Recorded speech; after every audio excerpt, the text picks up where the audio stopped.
My name is Todd Tuggle, and I'm your fire chief. Presumably you live here in town. Who lives here in SLO?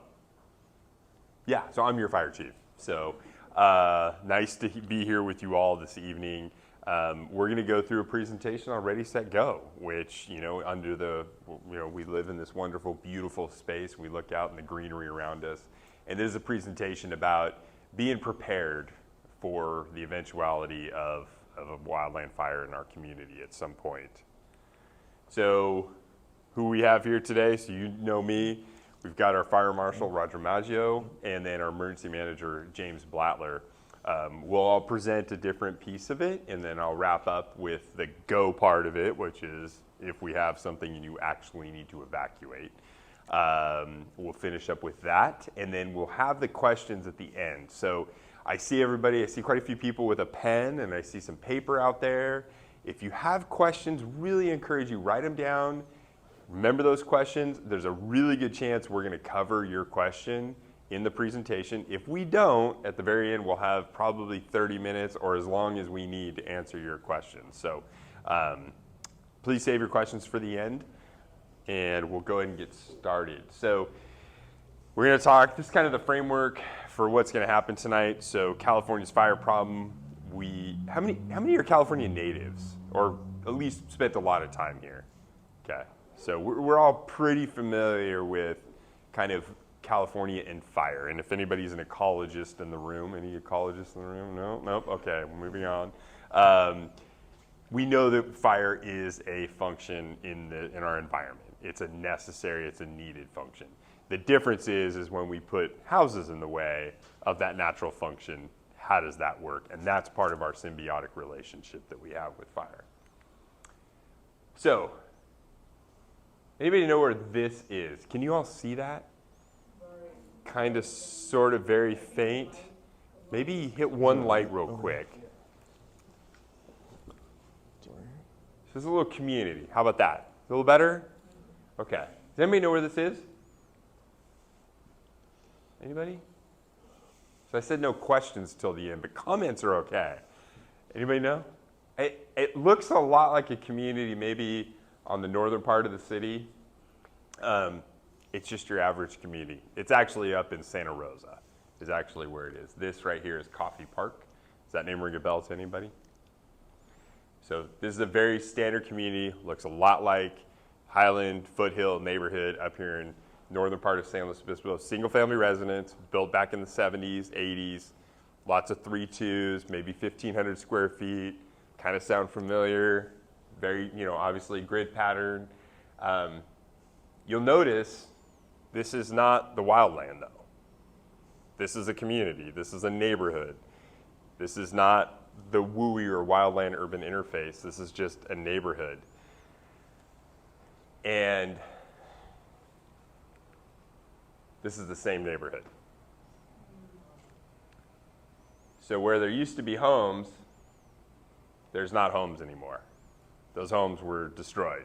This was the Tubbs fire in Santa Rosa in 2017. It was a wildland fire that started in late October going into November 2017. Started in the wildland, north winds, dry year, heavy fire, late at night, fire blew into the city, and it went from a wildland fire to a conflagration, which turned into basically a bunch of structure fires. So we know this can happen. Prior to 2017, I don't think anybody anywhere believed that this could happen. It was not thought of in terms of a reality. We got close, but nobody really thought it was a reality. And in 2018, we know what happened up in Paradise. It was this on a scale 10 times more.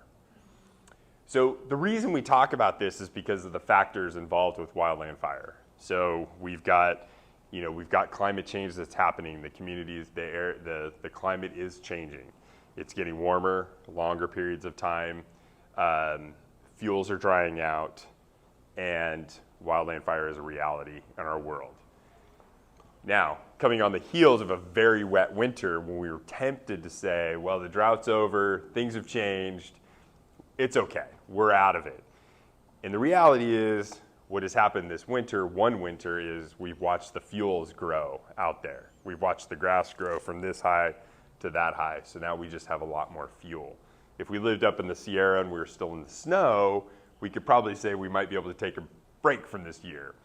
But here, where we're at, we don't have that, and now we have very, very tall fuels.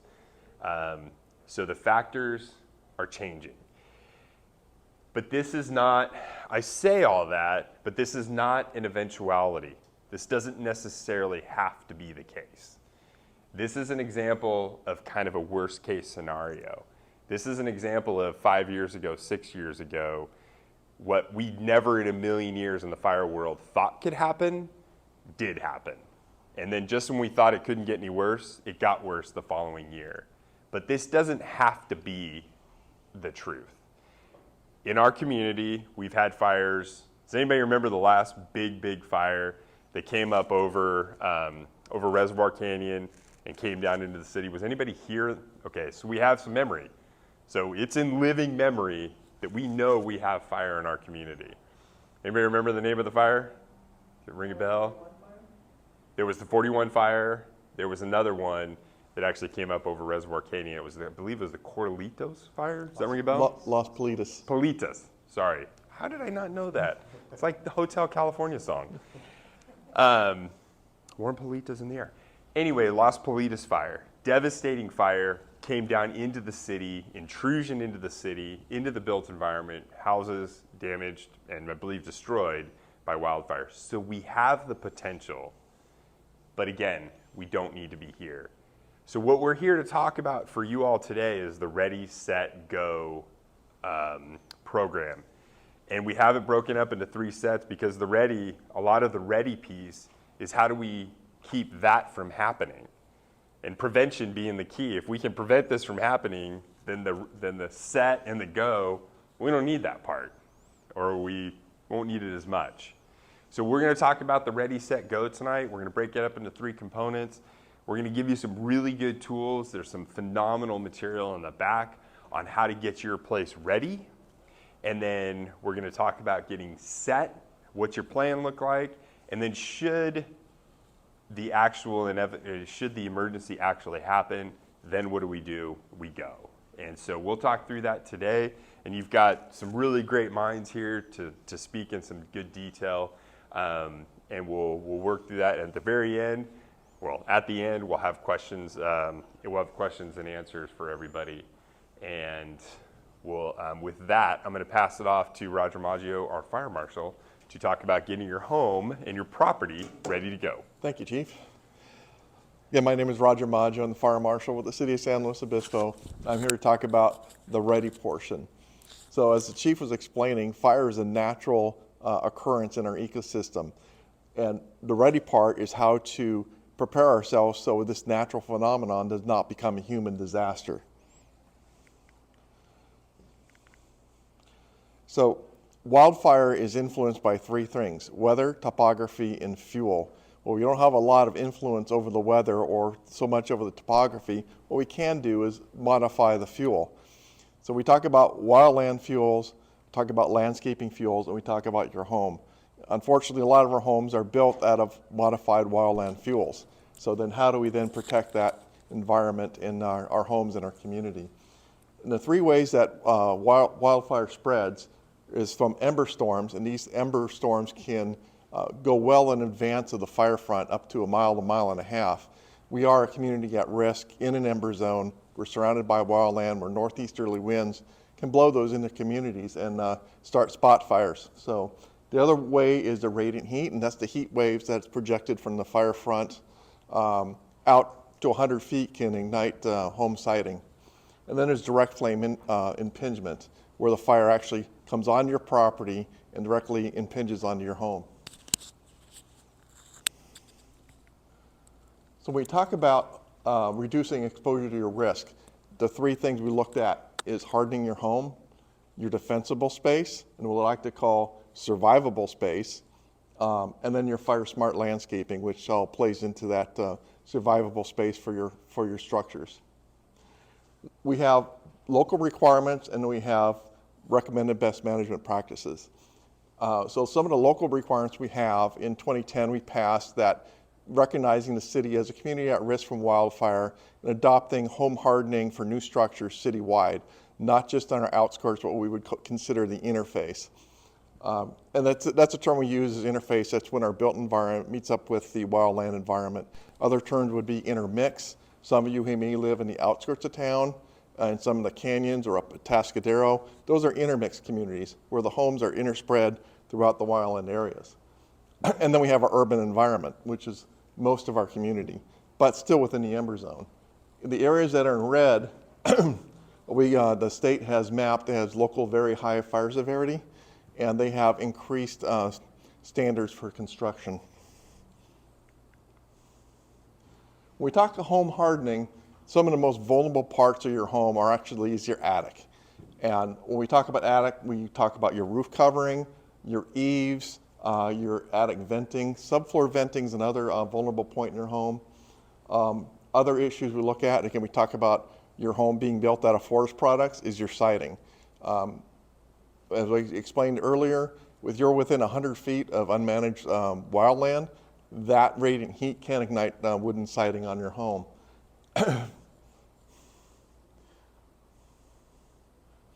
So about making the right choices, again, we talked about the most vulnerable part being your attic.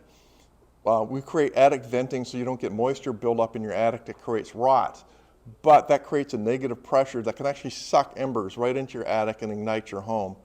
So if you look on the left about being high-risk unenclosed eaves with open unscreened vents, those what we call the bird holes, those are about a 1/4 inch mesh if you have it at all. That's enough for an ember to get in there and ignite your home. So the minimum I would, if you do nothing else to your home, would be replacing that with minimum 1/8 inch opening, or even better, this is a new ember intrusion resistant vent, which has a material in here that shrinks when it gets exposed to the ember and doesn't allow it to get into your attic. Let's look at that afterwards. Boxing in your eaves so you don't get exposure into the direct wooden eave overhangs. Your siding is important. You're going to get T111 or wooden siding, worst case wood shake. Those can be replaced with cementous board material such as hardy plank, which is what you consider ignition resistant. So also we talk about, nothing is really fireproof. What we talk about is ignition resistance materials that has enough resistance to the heat or exposure to flame, or it's not going to ignite readily. So when we get into the next part of your home, which is your defensible space, this is the clearance between structures and vegetation, whether it be native fuels or your landscaping or a combination thereof. So this helps slow the spread of the fire and reduces the flame impingement to your home. Again, the more heat energy you remove from that fire, such as having irrigated landscaping, landscaping without not a lot of resins and oils in it, like junipers, you want to rob that fire of energy. This also provides firefighters the opportunity to protect your home, and we have 3 established zones around your home, actually 4 now with the 0 zone, and we'll get into that. But you can see how on the picture on the left, where you have this defensible space and the fire burned around this home. Also good on the right about creating that mosaic of the landscaping to rob that energy. So your zone 0, this is a new zone. It's at 5 feet away from your home, where you want to make sure there's no combustible material such as mulches, which are really vulnerable to ember ignition. Any large plants or resinous plants, you want to keep those low growing, keep them maintained. And this is the most important part, because even if you have a stucco exterior, if you have low growing fuels there or mulches, embers can ignite that and actually get into the wall through what they call a weep screed underneath your stucco wall.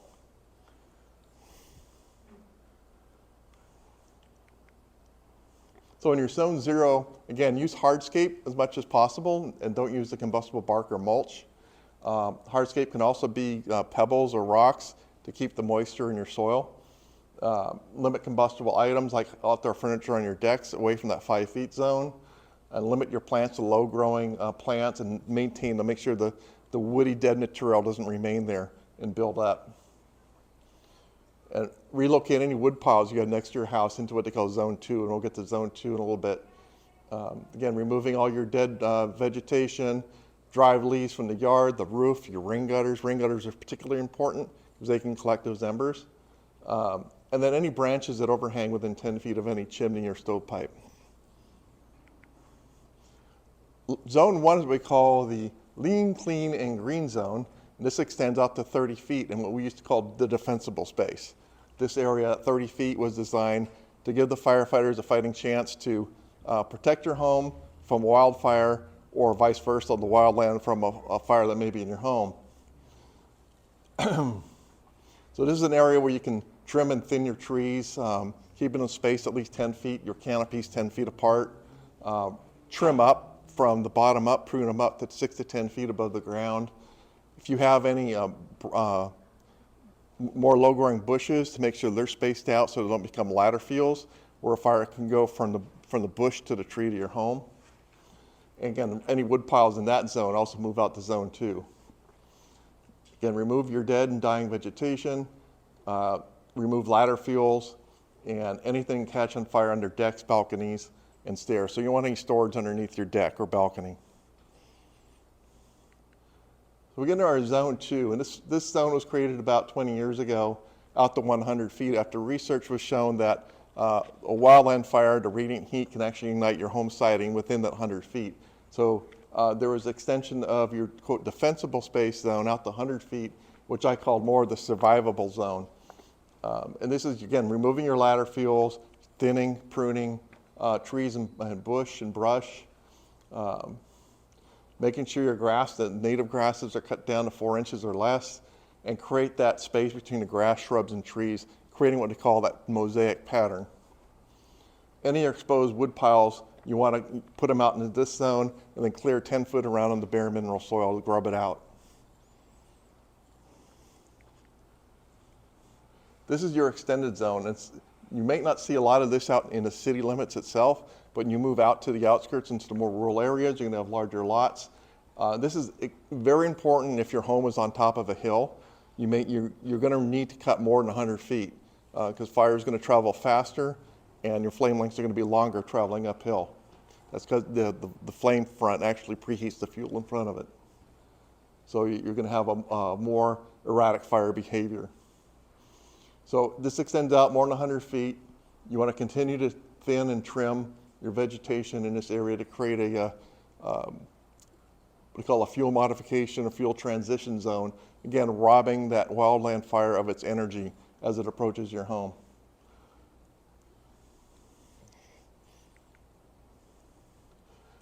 The next part, and again is very important, is use of fire-resistant plants for your landscaping. And these are plants that grow closer to the ground, have low sap or resin content, typically higher live fuel moisture. Succulents are a good idea, especially within that zone 0. So you can also use landscape features such as stone walls, concrete patios, non-combustible decks and roadways, driveways, as part of your plan in your landscaping. Your local nursery and landscape contractor can give you advice on the plants, and we also have lists, such as the Fire Safe Council has lists of plants that have some fire resistance to that and other plants to avoid to put in this area. And with that, I'll turn it over to James for a set. Perfect. Thank you, Roger. Well, there's a lot of information, right? There's a ton of work that you can do, a lot of information, and there's a lot of planning that has to go into it. And a lot of SET is about planning, emergency planning. And luckily, we have, a lot of you hopefully grabbed it and will grab it, but this guide really is there to help you have your plan. And so Roger talked about all that ready stuff that you can do to harden your home, landscape, and there's all those details in here.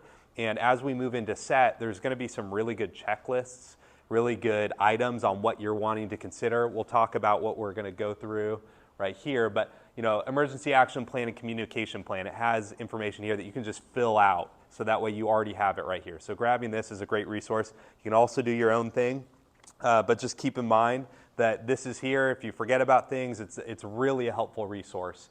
And we're also going to talk about emergency supply kit. So both these things, an emergency action plan, emergency supply kit, really important with wildfire. We face wildfire as one of our most ever-present threats here in California and San Luis Obispo, but it's also really important for other disasters. So we just experienced flooding and how much that can impact you if you have to be away from your home and how to plan for that.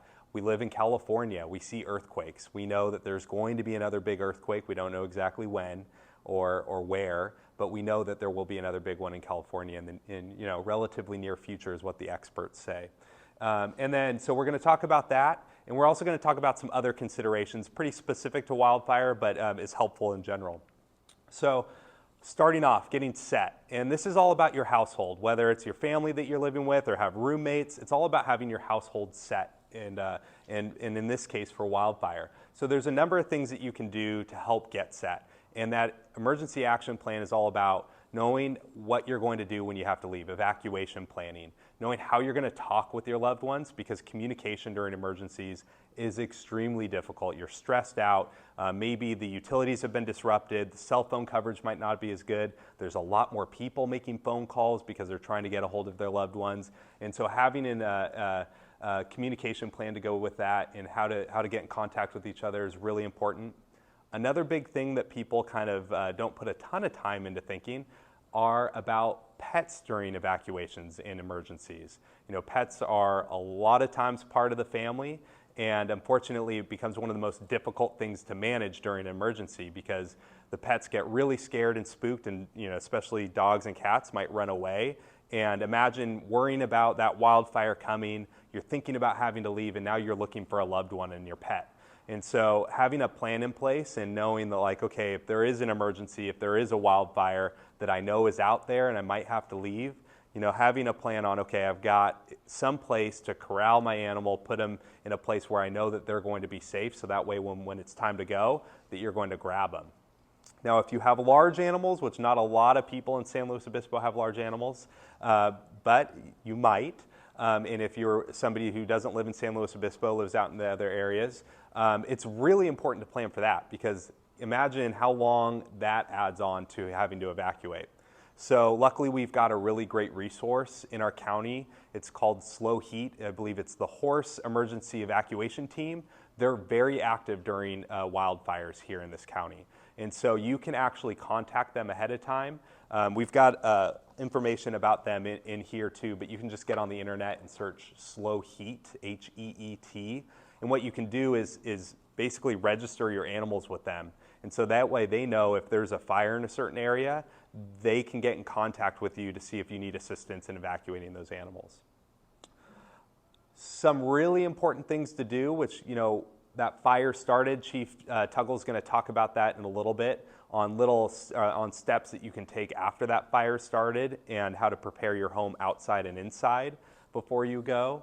But having those things thought out ahead of time really helps lower that stress level when you've got to make that tough decision to leave your home and property. And so listing out those actions are really helpful to do in what we call blue sky days in emergency management. When the skies are blue, you don't have an emergency. It's a lot easier to think about these things when you don't have the added pressure of an actual disaster going on. And another thing that I know I can do better myself is making sure you keep those vehicle fuel tanks at least half full.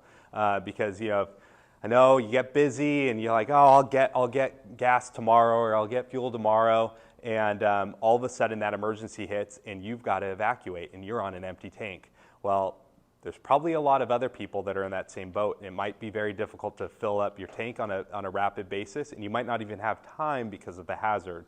So it's a really good step to have that fuel tank filled half up. And as more and more people have electric vehicles, something to consider is making sure you have that vehicle charged as well. Because if you're having to evacuate and you have no charge on your electric vehicle, that becomes a useless object for you. And so you can imagine how important that is to have a plan ahead of time for that. So I talked about communication a little bit. that's where you really want to make sure you know that you're going to be able to get a hold of your loved ones, or what to do if you can't get a hold of your loved ones. And so one of the big things, everybody, or not everybody these days, but most people have cell phones. And if there's a power disruption, if you had a low battery, you might not remember critical phone numbers that you need to get a hold of. So having those written down. I know when I grew up, I knew all my friends' phone numbers, houses, I had them all memorized. I could probably list off 20 people's phone numbers. Right now, I might be able to get 5, maybe. So it's something that's really important to write those down. It used to not be quite as important, but it is today. And then also having backup charging for those cell phones as well. They have great little power banks that you can have, so that way if your battery is about to die on your phone and you need to make that phone call, you've got a way to plug it in if the power is out. Really important, planning. I would say, a plan's really great to have, but if you don't exercise that plan and practice that plan, it's useless. And so making sure that you're sharing it with your household, with everybody you're living with, rehearse the plan. So it might not be the most exciting thing for the family to pull out that emergency plan and say, what are we going to do? But really, in emergency planning, what we say is, I'm probably going to completely butcher the quote from Dwight D. Eisenhower. You know what? I'm not even going to go there, but he has a great quote. I'm sure Chief Tuggle has it actually locked down. No plan survived first contact. Right. Yeah. You fail the plan, you plan to fail. Right. So really important to have that plan, but it's also really important to update the plan and practice the plan. And so one of the other parts of communication is not just being able to reach your loved ones and them reaching you, but it's also allowing the public safety officials to communicate with you, to get this critical information out to you. And there's a couple really good ways locally to do that. The first and the best thing that I could recommend is reverse 911. So when evacuations go out, our public safety officials, when they pull that button for press that button for evacuations, they work with the SLO County Sheriff's Office that it gets notified, and they send out a reverse 911. So what that does, it sends out a call to all landlines within our county that there's an emergency, and it gives information about what's going on. Say, hey, there's been an evacuation, and it's geographically based. So they have exactly targeted areas where they can send this out. But the problem with that is that it's tied to all landlines. Well, not that many people use landlines anymore, and if they do, they're not usually by it. And so if you want to be contacted on your cell phone, or if you have a voice over internet line at home, you have to register it. And so if you just go on the internet, there's a way, if you go on our website, slocity.org/wildfire, you can open up this plan. There's a link you can click into it, but the easiest thing is probably getting on the internet, searching SLO County Sheriff, reverse 911. It'll bring you to a very easy to use site, and you put in the address that you're interested in, so your home address and your phone number, and that way when they do the reverse 911, it'll contact your cell phone. And so one thing I also like to do is if you have loved ones that live around here that you are concerned about if there was an emergency, you can actually register your phone for their address. So I know that with parents, grandparents, other family and friends, it's really helpful to have that plugged in, so that way if there's an emergency by your loved one's house, you know that you need to go check on them. There's a good chance you need to go check on them, make sure they're all right. And so that's a really useful part of that reverse 911 too. So the last bullet right there, get evacuation information. So the technology is getting a lot better these days for public safety to be able to broadcast out what these communication zones are, or what these, evacuation zones are. And we are very close to rolling out countywide an evacuation platform, which is digitally based, it's on the internet. And so basically it zones out different areas throughout the entire county. We'll have our own in San Luis Obispo, but everywhere in the county will have a zone. And so you'll be able to know what zone you live in, and if there's evacuations, you go to the website and you'll be able to see if your home is in an evacuation zone. You can see if it's in a warning zone, an order zone, and so this is coming out really quickly. They're just There's a few spots in the county, I think, that they're trying to hone in on those zones, because you can imagine it could be a little complicated of a process countywide. But in the coming months, I would be shocked if it was more than 2 months from now that this program isn't up and running, that you hear all about it. So with it will come a huge communication push. So we're going to push all this information out from County Office of Emergency Services, City of San Luis Obispo. All public agencies are going to push the information out. So if you heard about this event, I'd be really surprised if you didn't hear about this new platform that's coming out. But before that gets rolled out, how do you get information about evacuations? A lot of people are resistant to social media, but a lot of public safety agencies use it to communicate out information. We do that here locally in the City of San Luis Obispo, so we use Twitter and Instagram as our primary modes of communication on social media. And so if we do have evacuations, what we're going to do is try to get a visual, a map of that evacuation zone as quickly as possible, put it on our social media so it's out there. That does a couple things. One, it helps people that follow us on social media, but two, the news media, our partners like at KSBY, who's here tonight, they are following us, luckily, on social media, and it's a very quick way for us to communicate to them so they can share it out with the public. And so it happens very quickly, but following us on social media is a great way to get the information about emergencies that are going on. So now moving into the emergency supply kit, really an important thing to have when public safety agencies are taxed.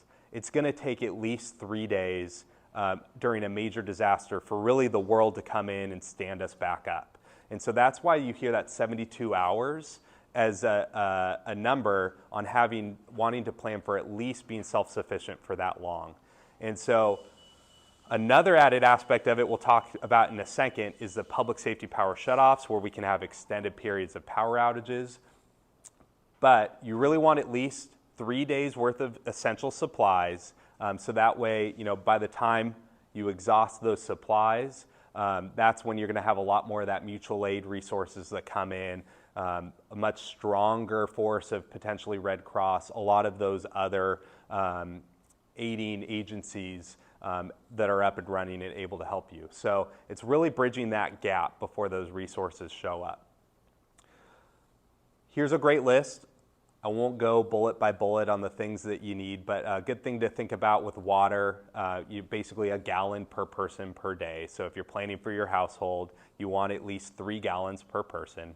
And if you're storing canned food, you want at least 3 cans of food per person per day. You probably want more than that, but at a minimum. And just think about dietary restrictions, things like that. Making sure, it's really important if you're reliant on certain medications, things like that you have a plan on making sure that you have continual supply of that. If you're able to stock up on some of it and have it in a kit, talk to your doctor, see if you can work something out there. I talked about that charging unit. It's good to I keep one of those in mine as one of those power banks that you can just, plug in, and it's important not to forget about it, because if you leave those power banks on their own, then they can, the batteries will die in them and then they become useless too. But just some helpful things. All that information's in our Ready, Set, Go guide, and you can use that as a good checklist. So finally, some other considerations before I turn it back over to Chief Tuggle. One, I mentioned earlier, public safety power shutoffs. So the California Public Utilities Commission gave permission to all electric agencies, utility companies, to proactively turn off power in advance of critical wildfire weather. And that's because we saw, unfortunately, multiple fires start at the source was utility companies' equipment. And so a lot of that was because you might have really extreme fire weather conditions that started a fire around these, utility lines, whether it's trees falling from high winds and you've got dry weather, and so the fire is able to run quickly. So they have the ability to turn off power ahead of time to mitigate that risk. Well, the problem when they do that is that it can take a long time for them to restore power, because one, they have to wait until the conditions get better, and two, they have to inspect every inch of line after they turn it off, because they can't re-energize it until they've visually inspected those lines, because if they re-energize it and there's something up against them, it can start a fire. And so it can take a while. Here in San Luis Obispo County, we're a little bit less at risk of these extended public safety power shutoffs, but they have happened and they do happen. They've been a little bit more isolated. We see them more frequently in California in like the foothills areas where people can be without power for days on end. And so that's where it's really important to plan for an extended power outage. We've got information in our Ready, Set, Go plan on how to prepare for that. Some things to really consider is what you need your electricity for. Most people, it's convenience, but other people, it's a lifeline. If you've got medical equipment that you rely on to be powered by electricity, it's really essential that you have that going. And so they've got on PG&E's website some good resources for people, what they call with medical baseline needs. And you can get on there and register with that medical baseline program. And what that does is it gives information to them on who is at risk if the power goes out for potential life safety issues. We have access to those lists. So when they turn them off, or when they turn off the power, they'll pull up those lists. They'll send their own employees out there to go check on people with those baseline needs. And we can also get them and start checking on those community members ourselves. So if you do fall in that group or know somebody that does, it's really helpful if you go on there and self-register for that. But they also have a lot of resources for people that either have disabilities or have medical baseline needs. They've got, I think, programs where they can install transfer switches on properties for generators, so you can just plug a generator in, hook it straight up into your house, and that way you can have essential equipment running, things like that. I think they've got a generator program too. Sometimes it's specific on geographic area, but helpful information. Just talked about, big part of communication is being able to be communicated to, and so those alerts that they have set up are really useful. PG&E does pretty 7-day forecasting for their public safety power shutoffs. Sometimes it happens where they instantly have to do it, but usually they can give at least 48 hours notice of it happening. So that's a helpful resource and just something to consider while you're planning. The next part, I know it's a big issue right now. I wouldn't be surprised if a lot of you have questions. It's about insurance. So remember, hold those questions. We can talk about them later. But some things to consider for insurance is making sure that your home, part of planning is making sure you're planning for your financial stability too. And so a destructive wildfire, not only is it emotionally devastating, it can also cause loss of life, but it could be financially devastating too. And so it's important to plan for that. So having an annual insurance checkup, making sure that there were no changes around your property from the previous year to the next year, making sure that you have proper levels of insurance for your property is really important. If you have your home paid off, a lot of people maintain insurance because their lenders on their home require it. Well, if you have it paid off, good for you, but it's important to make sure that you're still maintaining that insurance coverage. If you are a renter, then it's really, really affordable to find good renter's insurance policies. They can cover all the personal property that's in your home, and they have what's called loss of use. So if you were displaced because your home burned down that you were leasing, you can be put up in temporary housing for a period of time until you can secure new housing. Home inventory is really important because if you're battling with the insurance company on what you had and what you didn't have, taking pictures inside your house, having an inventory on what you have is really helpful during that claims process. And for me, it's a little bit, I use it sometimes, taking those pictures, I'm really like, okay, do I really have enough insurance to cover what I have? I bought a few things, is there really enough out there? And it's just a good way to kind of do that. The last thing on there is more about the wildfire portion of it. The Wildfire Prepared Home, which was developed by the Insurance Institute of Business and Home Safety. And so they study a lot of science and ways to improve home and business safety. And what they've found are some really good tools that we've recommended in the home hardening, but they've kind of put it together and they've designated what they call a wildfire prepared home. Now, they've said that sometimes insurance companies will take that information and might look on it more favorably when they're looking to insure homes or what rates they're using. I don't know what that actually translates out to, but they study the science. It's helpful information, and regardless, bottom line, if you follow those guidelines, your home becomes much less susceptible to wildfire. So it's something to consider and look at. And with that, I'll turn it back over to Chief Tuggle. Give me that one. I'll take that one. I'll take that. All right. Thank you, James, and thank you, Roger. And so now it's the last part. The fire started, and it's time to go. So this is the part we're trying to avoid.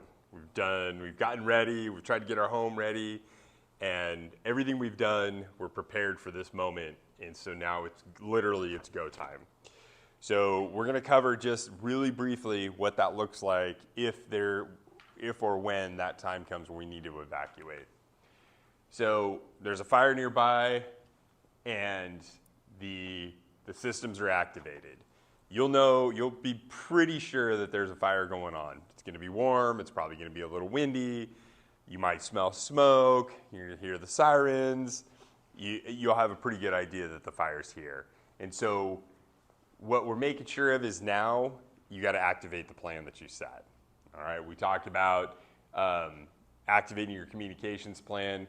And the really one thing I want to add in here, or among the many things I want to add in here, but is stay in tune now to what's going on the radio, on social media if you have it, and on TV to get those updates.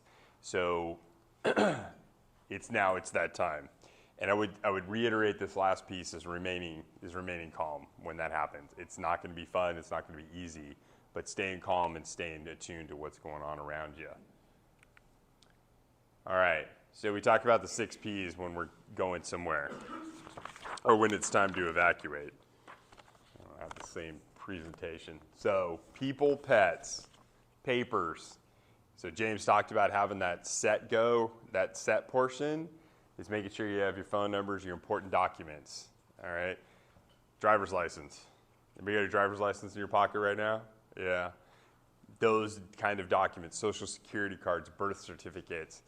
Those are the things you want to make sure that you have with you so that if you're out of your house for a while, you have a way to stay, to keep your life going.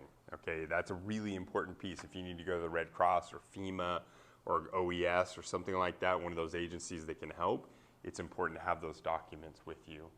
Prescriptions. Anybody here take prescriptions on a daily basis? Anybody? Oh, really? One person in the entire group?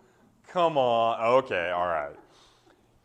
Make sure you have your medications in a place where you can go. If you go on a trip tomorrow, if you're going on vacation, are you taking medications with you? Not, yeah, for the most part. Come on. Make sure if you get evacuated, we want to make sure that medicine cabinet comes with you. You want to make sure you have that stuff with you so that you can continue to stay healthy if that's what is needed in those medications. Pictures. Kind of things you can't ever replace, personal computer, and then we talk about plastic. Do you have money? Do you have money to keep you and sustain you for those 72 hours we talked about?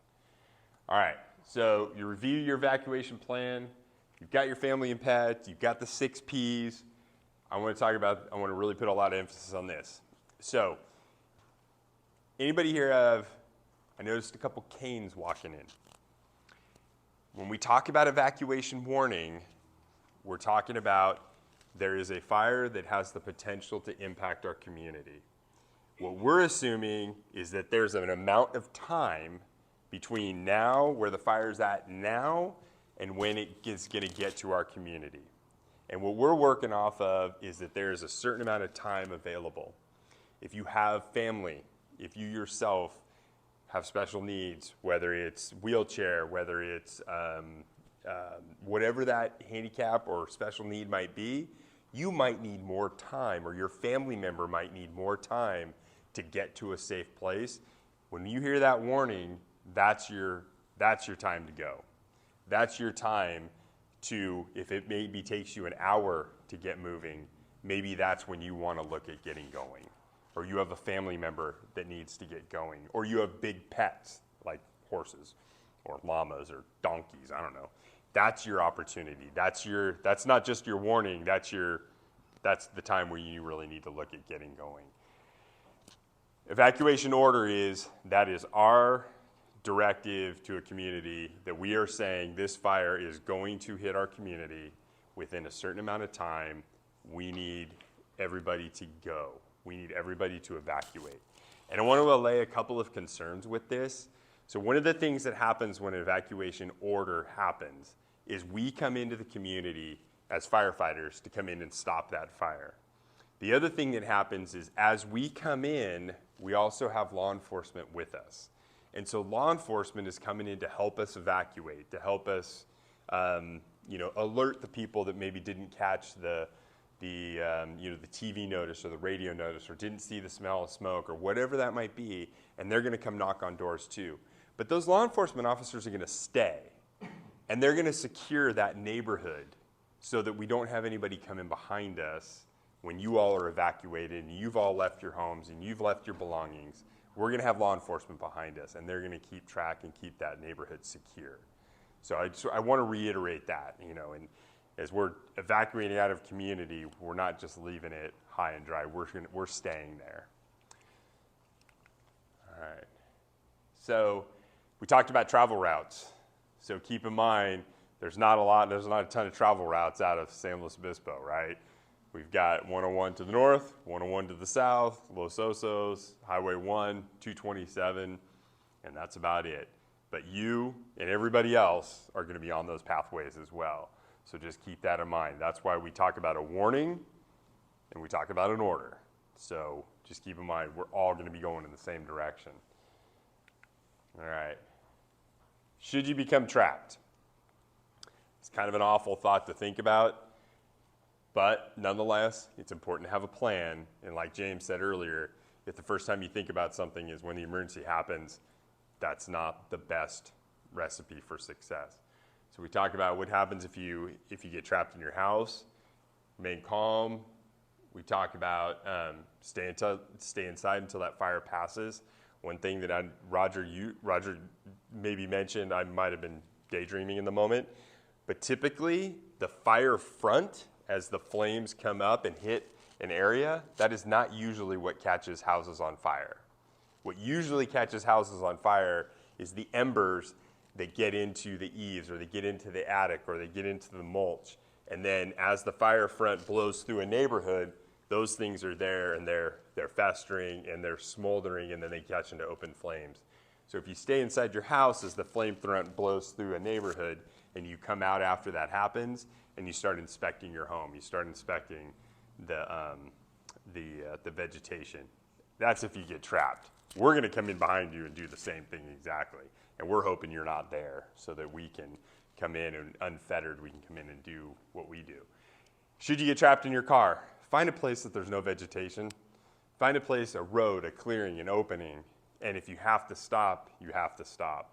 And you stay in your car, you stay calm, keep the car running, and you stay in there and you try to shut down the air. You guys all know how you can do the recirculating your internal air? Yeah. Do that one instead of bringing the outside air in. And if you get on foot, it's the same premise. If for some reason you're walking away from your house and you get cut off, look for that open space and stay low. It's hotter up high than it is down low. All right, after the fire.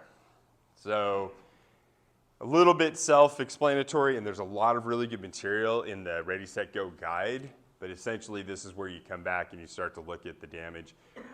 Your neighborhood, if you left, your neighborhood will be opened when it's safe to go back in, and law enforcement will be there to allow that reentry to happen. And that's your opportunity to come in and look at and assess your property. And let's, fingers crossed, that you took the first ready part really, really seriously, and the fire comes through, and we have a great opportunity to save your home, and you come back, and maybe it's just changed colors into pink because of the fire retardant that was dropped to keep your house safe. Now you come back in and you can check the status of your property. All right, so now's the opportunity for questions.